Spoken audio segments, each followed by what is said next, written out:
Hello everyone, I am Vikram G from Department of Mechanical Engineering, Coimbatore Institute of Technology. In this video, I am gonna deal with two topics, that is nanofabrication and micro machining. Firstly, we'll start with nanofabrication.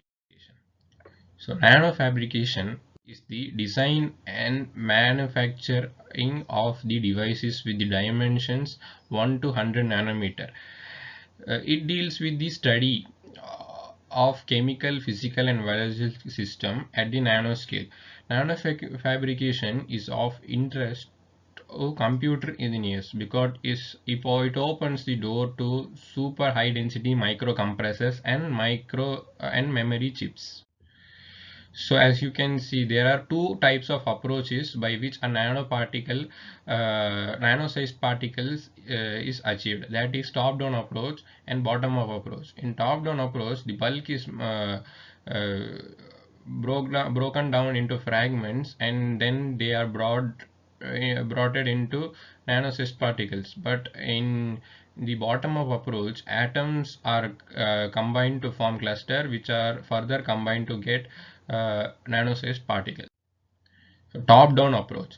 The bulk material is modified or broken down into smaller structures using physical tools or chemical processes that deconstruct the material until the final shape and size are achieved. In this process, we generally spend energy and use chemicals and produce waste. Need a lot of patience, and often the results are quite unique and not easily replaceable. In bottom-up approach, the materials of atomic size or molecular scales are used as a building blocks. Formation of nanostructures. These are also known as manipulation. Further moving on, there are two techniques from which the nanofabrication is processed. That is lithography and etching. Lithography refers to the process where the patterns of the desired structure are imposed on semiconductor crystals. The new generation of lithography uses X-ray charged particles and extreme UV lights. They are also it also operates in the nanoscale, and it is also known as nanolithography. This process is considered as a hybrid between top-down process of etching and bottom-up process of nanolayer growth. So speaking on etching, it refers to a method where the solid surface is modified by dissolving in a liquid or a gas by physical chemical methods or a combination of both. In etching, the etchant can either be in vapor phase or in plasma phase, resulting in different etching effects. Moreover, etching can either be isotropic and or an directional.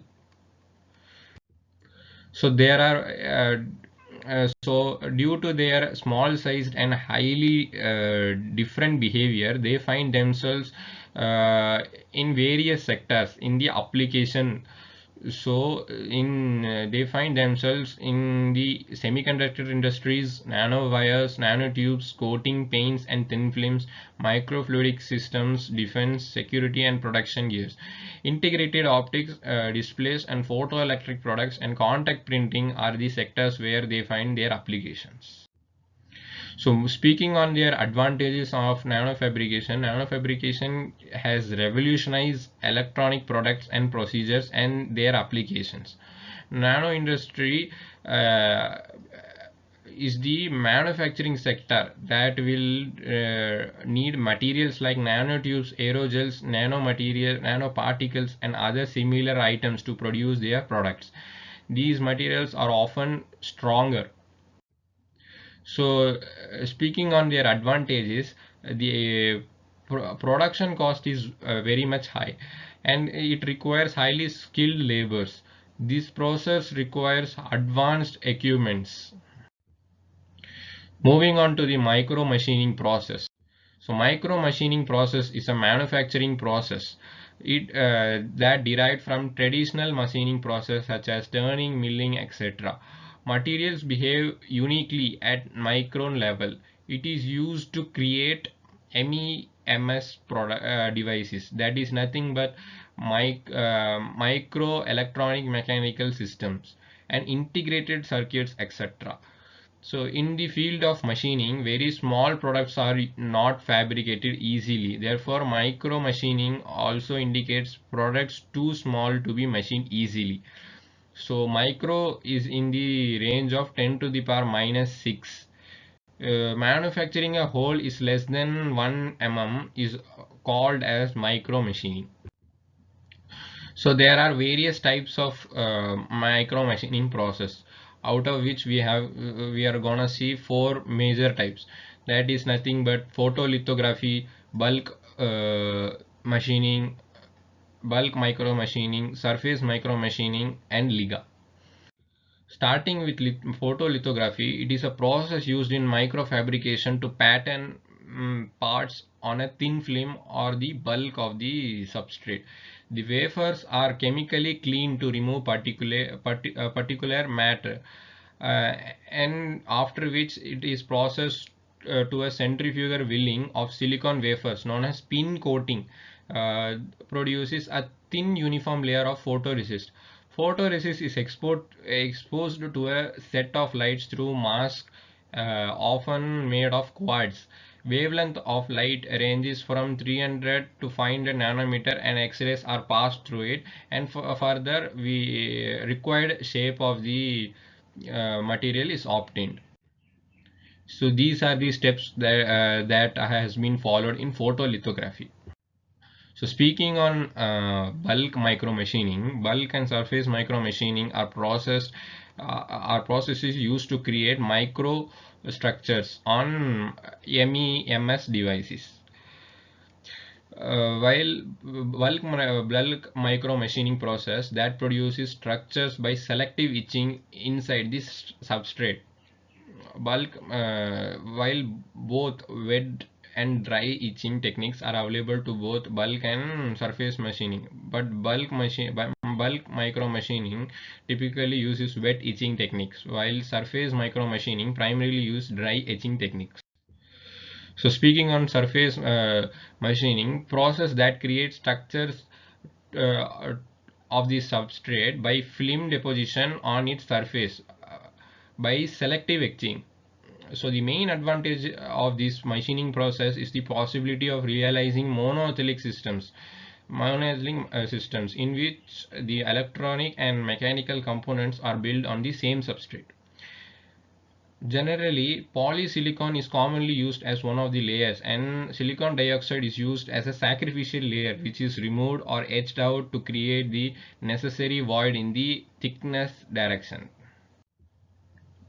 So speaking on the Liga process, the Liga is used to manufacture microstructures by deep X-ray lithography. Liga is an German acronym for lithography, electroplating, and molding. It can produce parts by several methods, heights ranging from micrometers to centimeters. Close tolerances are possible. An industrial low-cost production of microstructure is possible when nickel tool is fabricated for hot embossing or injection molding.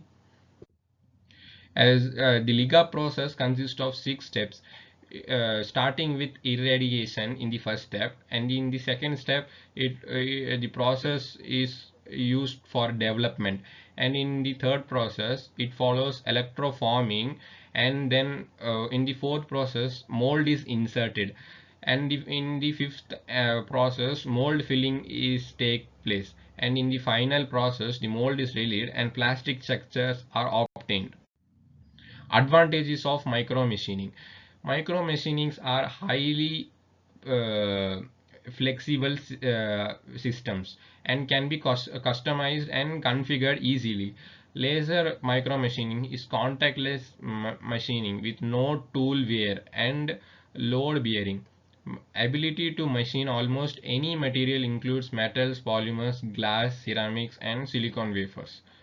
Speaking on their disadvantage, higher fabrication steps involved are expensive.